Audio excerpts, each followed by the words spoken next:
My election trail with Kamal Nath, who is the chief ministerial face of the Congress party in Madhya Pradesh. I met him in Bhopal and then followed him on his campaign trail from Bhopal to Mandsaur and then to Neemuch.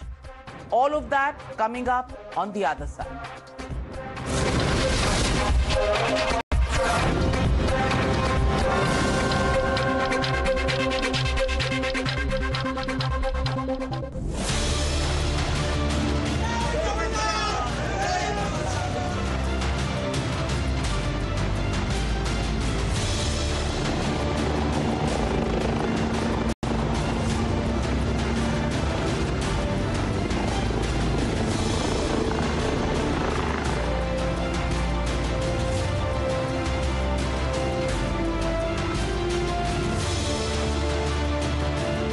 Thank you very much for joining me on Frankly Speaking, and this is going to be on the campaign trail. Kamal Nath, I've known you for what, 25, 28 years, and I've never seen a dull moment with you when politics is concerned. Never tires you?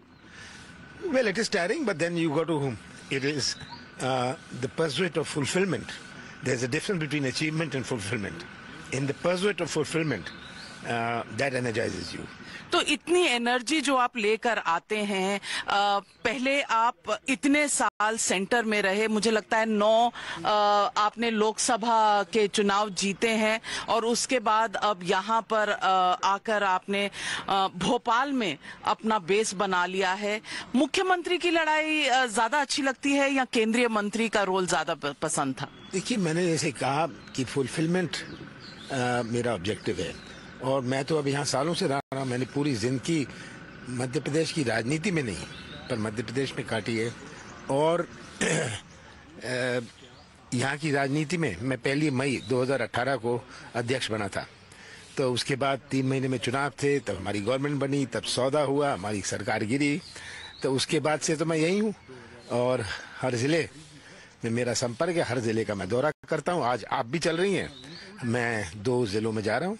और कमलनाथ जी, पूछना चाहूंगी कि आपके बेटे और छिंदवाड़ा के सांसद ने कह दिया है 3 तारीख को चुनावी रिजल्ट आएंगे और 7 तारीख को आप शपथ लेंगे। सब तय है, कांग्रेस जीत रही है? मध्य प्रदेश की जनता ये तय कर रही है। मुझे मध्य प्रदेश के मतदाताओं पर पूरा विश्वास है कि ये केवल एक उम्मीदवार या केवल एक पार्टी का चुनाव नहीं है, पर ये मध्य प्रदेश के भविष्य का चुनाव है। चलिए चलते हैं आगे, देखते हैं चुनाव में क्या रंग देखने को मिलते हैं कमलनाथ जी।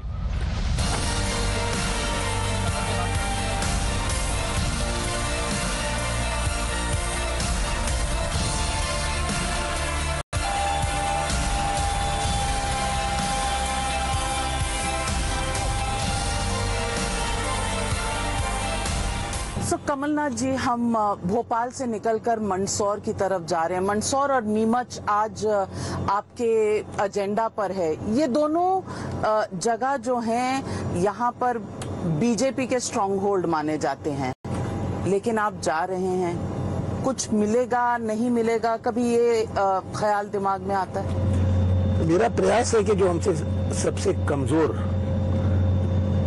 क्षेत्र है मैं वहां जाऊं, कि वहीं जाने से कुछ असर पड़ सकता है और वहां जाने से बात सामने भी आती है। मैं अपनी बात रखूंगा। मुझे विश्वास है कि मध्य प्रदेश की जनता,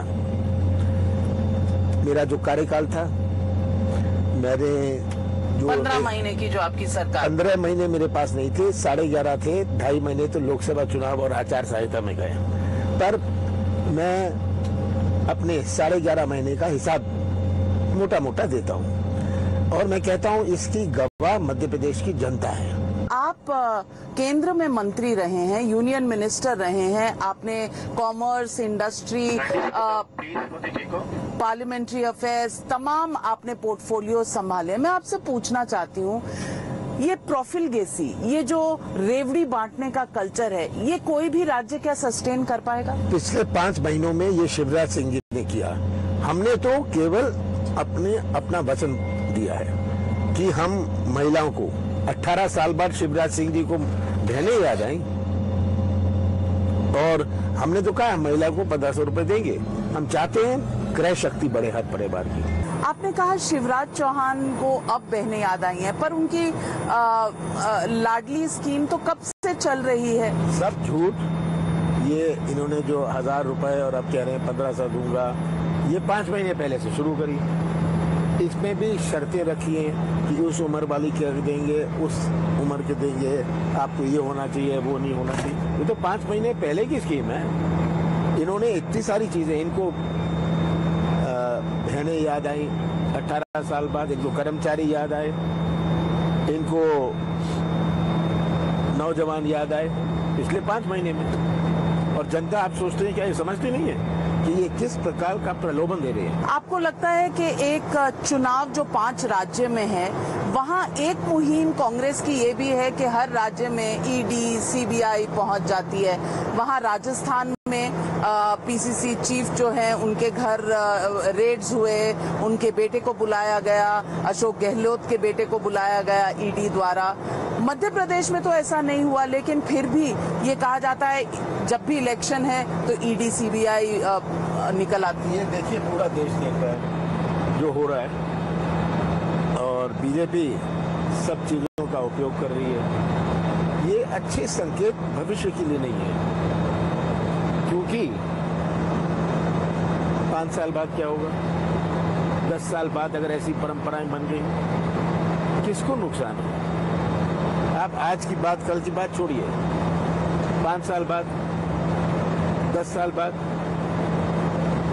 तो हमें ये सोचना चाहिए कि क्या अपने देश की प्रजातंत्र के लिए कौन सी बात सही है, और हम कैसी हम परंपराएं बनाएं।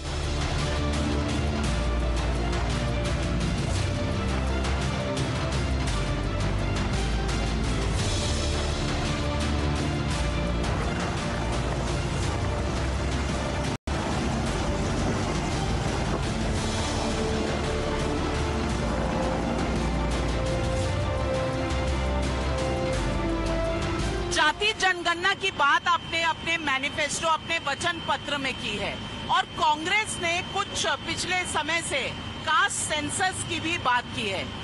जाति जनगणना को बीजेपी ने कहा है हिंदुओं को बांटने की कोशिश। आप कैसे देखते हैं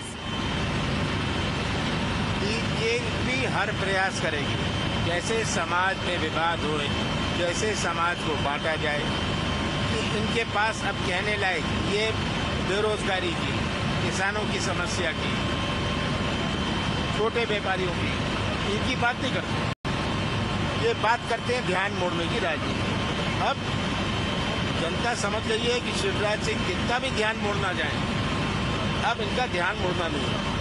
लेकिन बीजेपी ने ओबीसी के मुख्यमंत्री दिए हैं, चाहे वो उमा भारती हो, चाहे वो बाबूलाल गौड़ हो, चाहे वो शिवराज सिंह चौहान हो। उन्होंने 66 सीटें ओबीसी वर्ग के लोगों को दी है।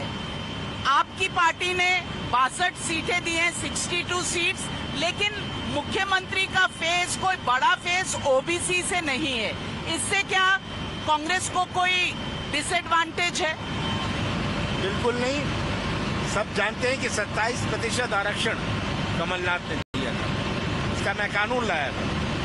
ये हर ओबीसी व्यक्ति जानता है, मुझे समझाने की जरूरत नहीं। लेकिन आरक्षण, आप केंद्रीय मंत्री भी रहे हैं, मेरिट और आरक्षण पे एक बड़ी डिबेट है एजुकेटेड सोसाइटी में। आप चाहते हैं कि अभी 75 वर्ष बाद भी आरक्षण की ही बात हो, और कांग्रेस कहती है जितनी जिसकी संख्या उतनी उसकी रिप्रेजेंटेशन। तो माइनॉरिटीज का क्या होगा? ये हमने कहा है, हम जातिगत जनगणना कराएंगे, कास्ट सेंसस कराएंगे। जातिगत मतगणना से ये होगा, सब बात साफ आ जाएगी कितनी पिछड़ी जाति के हैं। ये ओबीसी कॉन्सेप्ट हम नहीं लाए, ये तो चल रहा है समय से। जो पिछड़ी जातियां हैं उनको आवश्यक रूप से प्राथमिकता मिलनी चाहिए। हमारे एससी हुए, एसटी हुए, सबको आरक्षण मिलना चाहिए।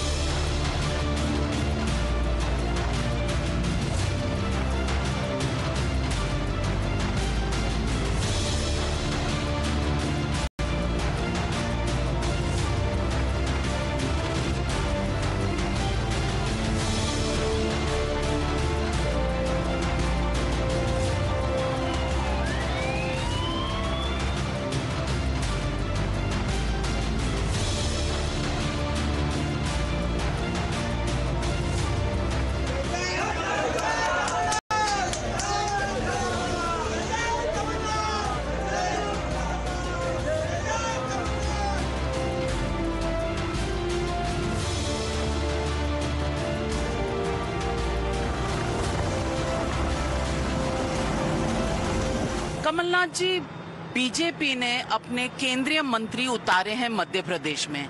इस रणनीति का कांग्रेस को खामियाजा हो सकता है, क्योंकि लोगों का कहना है कि जहां से ये केंद्रीय मंत्री लड़ेंगे सिर्फ अपनी सीट नहीं लेकिन आसपास के इलाके में भी उनका असर होगा। क्या कांग्रेस पार्टी ने इसका अनुमान लगाया है कि उन्हें कितना नुकसान होगा? पहले तो ये सब मंत्री अपनी सीट जीत लें, और क्या मजबूरी थी बीजेपी को? इसका मतलब वो सोचते थे कि उनकी अपनी हालत इन क्षेत्रों में नाजुक है, इसीलिए तो इनको लगाया। ये बेरोजगार तो थे नहीं, ये तो मंत्री थे, सांसद थे, तो इनको यहाँ भेजना, मैं सोचता हूँ ये बीजेपी की परेशानी और इनकी डेस्परेटनेस का एक सिंबल है। सवाल ये भी है कि आप केंद्र में बहुत समय रहे हैं, देश की पॉलिटिक्स पर आपके अपने व्यूज हैं। आपने कांग्रेस पार्टी के लिए कई बार कोalitions किए हैं।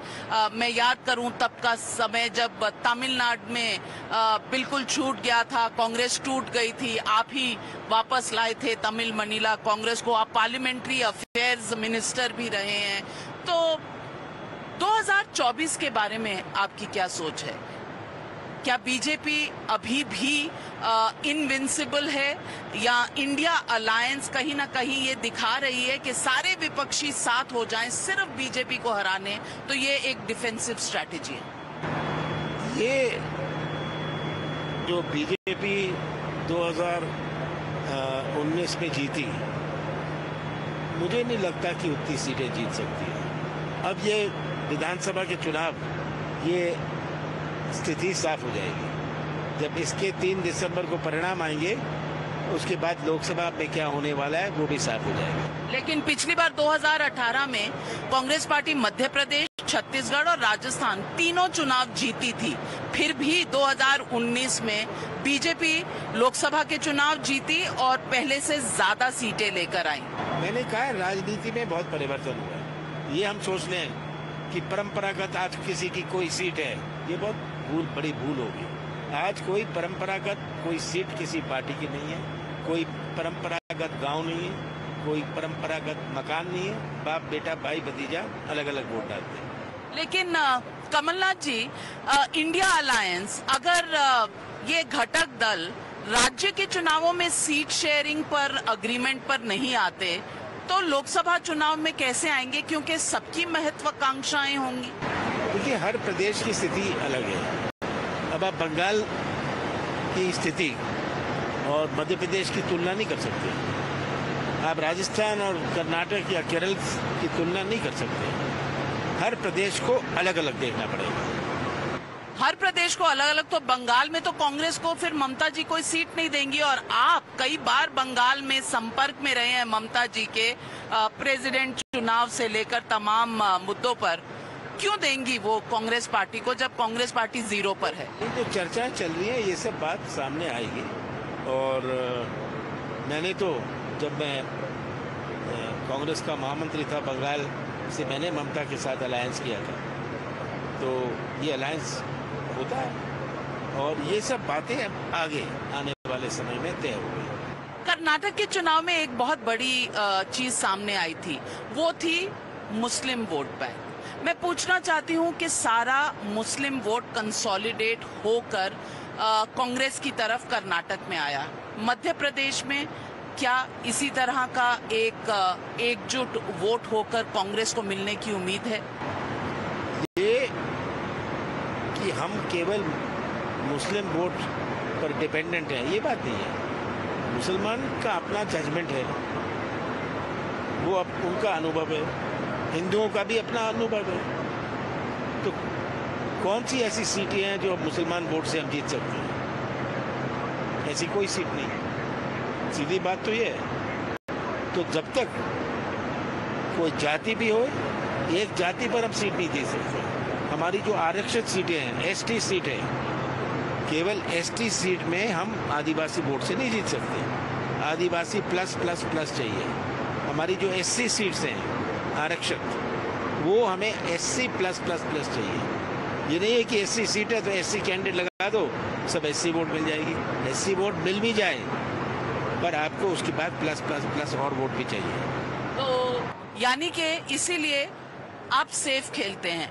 आप भक्त भी हैं हनुमान के, राम के भी, शिव जी के भी, और आपको पता है कि हिंदू वोट जरूरी हैं। और जब आरएसएस का स्टेटमेंट आया था कि भारत हिंदू राष्ट्र है, तो आपका भी एक स्टेटमेंट आया कि जहां 80% लोग हिंदू हों तो वो हिंदू राष्ट्र ही होगा। क्या आप अपनी पार्टी से थोड़ा अलग व्यू रखते हैं? नहीं, ये तो आंकड़े मैंने बताए। अगर 80% या 82% या जितने प्रतिशत अगर हिंदू हैं तो ये कहने की आवश्यकता क्या कि 82% है। ये आंकड़े जो चीज साफ बताते हैं, इसको दोहराने की क्या आवश्यकता है। लेकिन जब हम एक सेक्युलर स्टेट है, हमारे लिए हिंदू, हर जाति के लोग, हर धर्म के लोग का हमारा सम्मान है। लेकिन कमलनाथ जी, जब वरिष्ठ नेता दिग्विजय सिंह जैसे मजाक उड़ाते हैं और कहते हैं कन्या पूजन एक नौटंकी शिवराज जी कर रहे हैं, तो कहीं ना कहीं हिंदू धर्म की अवमानना है या हिंदू लोगों को चोट पहुंचाना नहीं है, उनकी भावनाओं को? ये शिवराज सिंह जी जो करते हैं कन्या पूजन, ये उनका नाटक है। आप भी मानते हैं वो नाटक है? और क्या, वो अपनी भावनाओं से करते हैं, अपने घर पर बैठ के करते हैं। ये तो जगह जगह जाके कॉन्स्टिट्यूंसीज में चुनाव प्रचार में करते हैं। तो ये सब बात जैसे मैंने कहा और फिर से दोहराना चाहता हूँ, धर्म अपनी जगह है और राजनीति अपनी जगह है। हम धर्म को हमें कभी नहीं लाना चाहिए राजनीतिक मंच पर। क्या मध्य प्रदेश में इस बार नया इतिहास रचा जाएगा? क्या इस बार कांग्रेस पार्टी को जीत हाथ लगेगी, और ऐसी जीत जो 15 महीने की ना हो कमलनाथ जी, जो पूरे 5 साल की जीत हो? आपको उम्मीद है कि ऐसा ही होगा? मध्य प्रदेश की जनता ने ये देख लिया कि कैसे सौदेबाजी हुई। वो इस दफे ऐसा फैसला करेंगे कि सौदेबाजी की कोई गुंजाइश ना रहे। तो चलिए, चुनाव दूर नहीं है, बस 14 दिन रह गए हैं चुनाव के लिए, और फिर 3 दिसंबर को चुनावी result. Will tell you who's the winner, who's the loser. जो जीता वही सिकंदर।